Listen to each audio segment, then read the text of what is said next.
इसे समझने के लिए हमें शिव और शंकर के भेद को समझना होगा।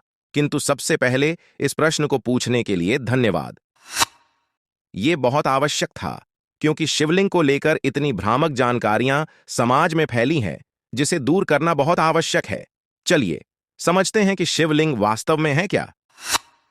शिवलिंग के शिवलिंग कहलाने के पीछे कोई रहस्य कथा या विज्ञान नहीं है। ये बहुत ही साधारण और सरल चीज है, जिसे कुछ मूर्ख लोग मिथ्या प्रचार कर बहुत गलत तरीके से प्रस्तुत करते हैं। यही कारण है कि आज शिवलिंग का नाम आते ही लोग ये सोचते हैं कि इसका अर्थ भगवान शिव का शिश्न है, जो बिल्कुल गलत है। ऐसा इसीलिए क्योंकि आजकल लोगों के लिए लिंग का केवल एक ही अर्थ है। किंतु क्या आपने सोचा कि लिंग का वास्तविक अर्थ क्या है?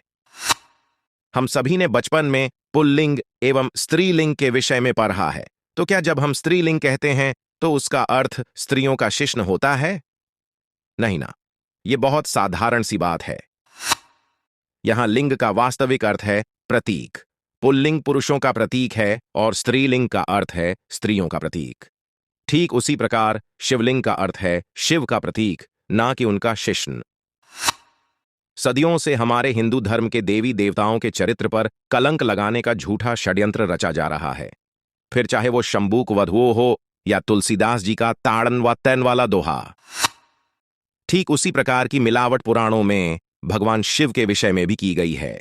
कुछ घटिया प्रकाशकों की पुस्तकों में भगवान शिव को शिष्णदेव कहकर भी संबोधित किया गया है, जो कि अति है। अतः यह बहुत आवश्यक है कि हम इस षड्यंत्र को समझें और इससे अपने सनातन धर्म को बचाए रखें। अब अंतिम बात यह कि ईश्वर तो कई हैं, फिर शिवलिंग की आवश्यकता क्यों पड्डे ढी? विष्णुलिंग या ब्रह्मलिंग की क्यों नहीं? इसका उत्तर भी शिव पुराण में दिया गया है, जो शंकर को शिव से अलग करता है। यही कारण है कि हमारे ग्रंथों में शिवलिंग का ही वर्णन है, शंकरलिंग का नहीं। शिव निराकार हैं, उनका कोई रूप नहीं, वे स्वयं समस्त सृष्टि के प्रतीक हैं। उन्हीं को सदाशिव भी कहते हैं। शिव पुराण के अनुसार जब भगवान ब्रह्मा और श्रीहरि विष्णु में प्रतिस्पर्धा हुई तो उनके मध्य अग्नि का एक अनंत रूप प्रकट हुआ। मैं इस कथा के विस्तार में नहीं जाऊंगा, किंतु उस अग्नि स्वरूप शिव ने ही दोनों को आत्मज्ञान प्रदान किया। पुराणों में शिव के अस्तित्व का वो पहला प्रमाण था। उनका वही निराकार रूप शिव अथवा सदाशिव के रूप में जाना जाता है, और उसी को भगवान ब्रह्मा एवं भगवान विष्णु ने प्रथम बार शिवलिंग अर्थात कल्याण का प्रतीक कहा।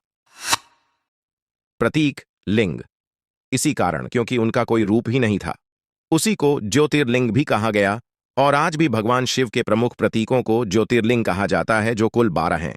बाद में जब सदाशिव ने ब्रह्मदेव को सृष्टि और विष्णुदेव को पालन का भार सौंपा, तब संहार हेतु उनसे एक साकार रूप प्रकट हुआ, जो शंकर कहलाया। तो संक्षेप में शिव निराकार हैं और शंकर साकार।